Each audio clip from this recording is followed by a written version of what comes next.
राम राम दोस्तों। चलिए स्टार्ट करते हैं एनसीईआरटी हिस्ट्री पार्ट 5। बौद्ध धर्म का प्रचार। कुषाणों का सर्वप्रथम राजा कनिष्क था। कनिष्क इम्पोर्टेंट है, लगभग 1900 साल पहले। बुद्ध की जीवनी बुद्ध चरित्र के रचनाकार अश्व घोष कनिष्क के दरबारी थे। ये इम्पोर्टेंट है, अश्व घोष किसके दरबारी थे और बुद्ध चरित्र को किसने लिखा। ठीक है। इस समय बौद्ध धर्म की एक नई धारा महायान का विकास हुआ, जिसकी दो विशेषताएं थी। दो विशेषताएं क्या थी इसकी? बुद्ध की प्रतिमाओं का निर्माण अधिकांश मथुरा और कुछ तक्षशिला में हुआ था।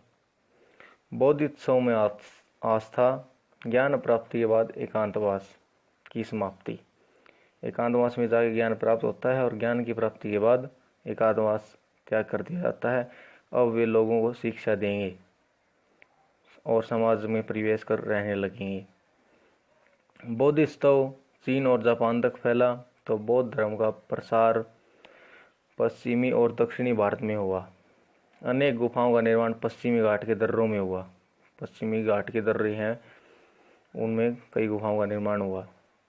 बौद्ध धर्म दक्षिण पूर्व की ओर श्रीलंका, म्यांमार, थाईलैंड, इंडोनेशिया आदि देशों में फैला। भेरवाद नामक बौद्ध धर्म का प्रारंभिक रूप पहले से इन देशों में प्रचलित था। भेरवाद बौद्ध धर्म का एक रूप है जो इनमें प्रसार होने से पहले वहाँ मौजूद था। ये रूप बौद्ध धर्म का। चीनी बौद्ध यात्री फासियान 1600 साल पहले, xuanzang 1400 साल पहले तथा इसके करीब 50 साल बाद इत-सिंह भारत आया।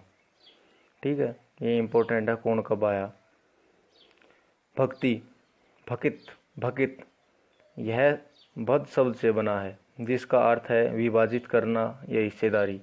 इस तरह के क्वेश्चन हरियाणा के पेपर में पूछे जाते हैं। इसका क्या अर्थ है? भकित, इसका अर्थ है विभाजित करना या हिस्सेदारी। इसका एक अर्थ यह भी है भगवान जो अपने ऐश्वर्य तथा सुख को भक्तों के साथ बांटता है। ठीक है, तथा भक्त के बीच परस्पर अंतरंग संबंध, ये भी इसका रूप है। भक्ति मार्ग की चर्चा भगवत गीता में है। भगवत गीता महाभारत का भाग है। शिव भक्त अप्पार द्वारा 1400 साल पहले तमिल में लिखी गई कविता प्रसिद्ध है। ठीक है। अन्यन, लगभग 2000 साल पहले पश्चिमी एशिया में ईसाई धर्म का उदय हुआ। पश्चिमी एशिया में ईसाई धर्म का उदय हुआ। ईसाई धर्म का उदय पश्चिमी एशिया में हुआ। ईसा मसीह का जन्म बेथलहम में हुआ। उस वक्त रोमन साम्राज्य का भाग था। ईसा मसीह का जन्म बेथलहम में हुआ। ईसा मसीह के उपदेश बाइबल नामक ग्रंथ में है। ठीक है। नेक्स्ट है प्रशस्तियाँ। लगभग 1700 साल पहले समुद्रगुप्त के दरबारी कवि हरिसेन द्वारा संस्कृत में प्रशस्ति कविता लिखी गई। इलाहाबाद में अशोक स्तंभ के पर खुदाई से पता चला हरिसेन ने लिखी थी। समुद्रगुप्त का दरबारी कवि था हरिसेन। ठीक है। प्रशस्ति का अर्थ है प्रशंसा, जिसमें हरिसेन ने समुद्रगुप्त को युद्धों को जीतने वाला राजा, विद्वान तथा एक उत्कृष्ट कवि बताया है। ठीक है। इसके अलावा इलाहाबाद प्रशस्ति में आर्यवर्त के 9 शासकों, दक्षिणापंथ के 12 शासकों, असम, तटीय बंगाल, नेपाल और उत्तर पश्चिम के कई गण तथा संघ के राजाओं, बहाई इलाके के कई शासक, जिनमें संवत, शंख और कुषाण की भी चर्चा है, जो समुद्रगुप्त की अधीनता स्वीकार करते थे। इसे 9/12 कहते हैं। इसी की विजय अभियान के कारण इसको समुद्रगुप्त कहा जाता है। समुद्रगुप्त ने इसका जो पदवी धारण करी थी वो इसने इसी जीत के कारण करी थी। समुद्रगुप्त तो इसका नाम था। प्रयाग, प्रयाग इलाहाबाद का पुराना नाम है। उज्जैन तथा पाटलिपुत्र गुप्त शासकों के केंद्र थे। उज्जैन तथा पाटलिपुत्र गुप्त शासकों के केंद्र थे। ठीक है। प्रशस्तियाँ शासक की वंशावली के विषय में भी बताते हैं। जैसे समुद्रगुप्त की वंशावली में पिता चंद्रगुप्त, गुप्त वंश के प्रथम शासक, माँ कुमार देवी, लिच्छवी गण की इत्यादि। चंद्रगुप्त द्वितीय ने महाराजा धीराज की पदवी धारण की तथा पश्चिम भारत में सैन्य अभियान में शकों को पराजित किया। चंद्रगुप्त, कौन से चंद्रगुप्त शासक ने महाराजाधिराज की पदवी धारण की? चंद्रगुप्त द्वितीय ने। कालिदास और आर्यभट्ट चंद्रगुप्त द्वितीय के दरबारी कवि थे। इंपॉर्टेंट है, कालिदास और आर्यभट्ट चंद्रगुप्त के दरबारी कवि थे, ये पूछा जा सकता है। ठीक है, नेक्स्ट है हर्षवर्धन। हर्षवर्धन वैसे भी इम्पोर्टेंट है क्योंकि ये हरियाणा से संबंधित है, थानेसर कुरुक्षेत्र से संबंधित है। ठीक है, हर्षवर्धन के विषय में जानकारी हर्षचरित से मिलती है। ठीक है, हर्षचरित से इसके बारे में जानकारी मिलती है। जो उनके दरबारी कवि बाणभट्ट ने हर्षचरित लिखी है और उस बाणभट्ट हर्षवर्धन का दरबारी कवि था। ठीक है, हर्षवर्धन ने लगभग 1400 साल पहले शासन किया। इसकी राजधानी थी थानेसर। ठीक है, हेनसांग हर्षवर्धन के दरबार में काफ़ी समय तक रहा था। हेनसांग था जो हर्षवर्धन के समय काल में इसके दरबार में काफ़ी समय तक रहा था। हर्षवर्धन का बहनोई कन्नौज का शासक था, जिसे बंगाल के शासक ने मार दिया। तो हर्ष ने कन्नौज पर अधिकार कर बंगाल पर आक्रमण किया और बंगाल था मगध को जीता। जो हर्षवर्धन की बहन थी नी, उसका विवाह आया था कन्नौज में, और कन्नौज का जो राजा था उस पर बंगाल का राजा ने हमला कर दिया और बंगाल का राजा जीत गया।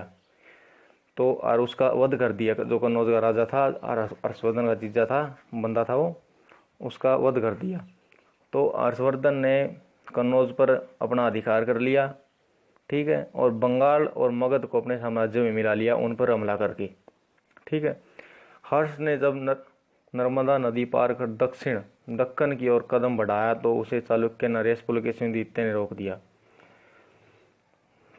ये सबसे बड़ी हार थी इसकी, हर्षवर्धन की। नर्मदा नदी के तट पर पुलकेशिन द्वितीय से हर्षवर्धन हारा था। ठीक है, नेक्स्ट है पल्लव, चालुक्य तथा पुलकेशिन द्वितीय। इस काल में पल्लव तथा चालुक्य दक्षिण भारत के प्रमुख राजवंश थे। ठीक है, पल्लवों की राजधानी कांचीपुरम थी, से लेकर कावेरी नदी के डेल्टा तक इसका विस्तार था। ठीक है, ये राजधानी पूछी जा सकती है, भाई पल्लवों की राजधानी क्या थी? पल्लवों की राजधानी थी कांचीपुरम। चालुक्य, कृष्णा और तुंगभद्रा नदियों के बीच का साम्राज्य चालुक्यों का था और चालुक्यों की राजधानी ऐहोल थी। ऐहोल से ऐहोल अभिलेख भी मिला है। ठीक है, पुलकेशिन द्वितीय प्रमुख चालुक्य राजा था। पुलकेशिन द्वितीय प्रमुख चालुक्य राजा था, जिसके दरबारी रविकीर्ति ने उसके प्रस्तुति में पिछली 4 पीढ़ियों के बारे में बताया है। ऐहोल में रविकीर्ति किसके दरबारी थे? पुलकेशिन द्वितीय के। ठीक है, रविकीर्ति के अनुसार उसने पूर्व तथा पश्चिम दोनों समुद्र तटीय इलाकों में अभियान चलाया, हर्ष को आगे बढ़ने से रोका, तब पल्लवों को भी जीता। ठीक है, राष्ट्रकूट तथा चोल वंशों ने अंततः पल्लवों व चालुक्यों को समाप्त कर दिया। आखिरी में राष्ट्रकूट तथा चोल वंशों ने पल्लवों और चालुक्यों को समाप्त कर दिया। ठीक है, नेक्स्ट है प्रशासन। इन राजाओं के लिए भूमि कर सबसे महत्वपूर्ण था। प्रशासन की प्रारंभिक इकाई गांव होते थे। महत्वपूर्ण प्रशासनिक पद अनुवांशिक थे, जैसे महादंडनायक मुख्य न्यायिक अधिकारी था। कभी कभी एक पद पर एक ही बंदा कई पदों पर हो जाता था, जैसे हरिसेन, ये दंडनायक था, मुख्य न्यायिक अधिकारी। कुमार मत्य था, महत्वपूर्ण मंत्री, तथा संधि विग्रहिक था, युद्ध और शांति विषयों का मंत्री। ये तीनों था हरिसेन। स्थानीय शासक में प्रमुख व्यक्तियों का बोलबाला था, जैसे ये इम्पोर्टेंट है, नगर श्रेष्ठी क्या होता था? प्रमुख बैंकर या शहर का व्यापारी। ठीक है, जो लोगों को रुपए देता था। सार्थवा व्यापारियों के काफिलों का नेता होता था। ठीक है, प्रथम कुलिक मुख्य शिल्पकार और कायस्थ लिपिकों के प्रधान इत्यादि, ये महत्वपूर्ण पद थे। सेना, सुसंगठित सेना होती थी, जिसमें हाथी, रथ, घुड़सवार और पैदल सेना थी। सेना नायक जो राजा को सैन्य सहायता देते थे, इन्हें नियमित रूप से वेतन न देकर भूमि दी जाती थी, जिससे ये कर वसूलते थे। ये सामंत भी कहलाते थे। ठीक है, सभाएं, पल्लवों के अभिलेख में कई सभाओं का वर्णन है, जिनमें से एक है ब्राह्मण भूस्वामियों का संगठन सभा कहते थे। जो ब्राह्मण भूस्वामी थे, मतलब जिन ब्राह्मणों के पास भूमि थी, उनके संगठन को सभा कहते थे। सिंचाई, खेतबाड़ी, सड़क निर्माण आदि कार्य होता था इनका। जहाँ ब्राह्मण भूस्वामी नहीं थे वहाँ नगर ग्राम सभा होती थी। जहाँ पर ब्राह्मणों की भूमि नहीं थी उसे उर कहते थे, उर कहा जाता उस संगठन को। ठीक है। व्यापारियों का संगठन नरगम कहलाता था। प्राय, व्यापारी व भूस्वामी, ये तीनों इम्पोर्टेंट है, सभा, उर और नरगम। ठीक है। नरगम व्यापारियों का संगठन, सभा भूस्वामियों का संगठन, उर जो ब्राह्मणों के पास भूमि नहीं थी उनका संगठन। ठीक है। नेक्स्ट है आम लोग। ठीक है। आम लोग जनसाधारण की झलक नाटकों तथा अन्य स्रोतों में देखने को मिलती है। कालिदास ने अपने नाटकों में राज दरबार का चित्रण किया है, जिसकी विशेषता है ब्राह्मणों को संस्कृत में, परंतु अन्य लोग तथा महिलाओं को प्राकृत में बोलते दिखाया गया है। ब्राह्मण संस्कृत का प्रयोग करते थे। अभियान शाकुंतलम, दुष्यंत तथा शकुंतला की प्रेम कहानी कालिदास ने लिखी थी। मोस्ट इम्पोर्टेंट है, पूछा जा सकता है। दुष्यंत तथा शकुंतला की प्रेम कहानी किसने लिखी? कालिदास ने लिखी थी।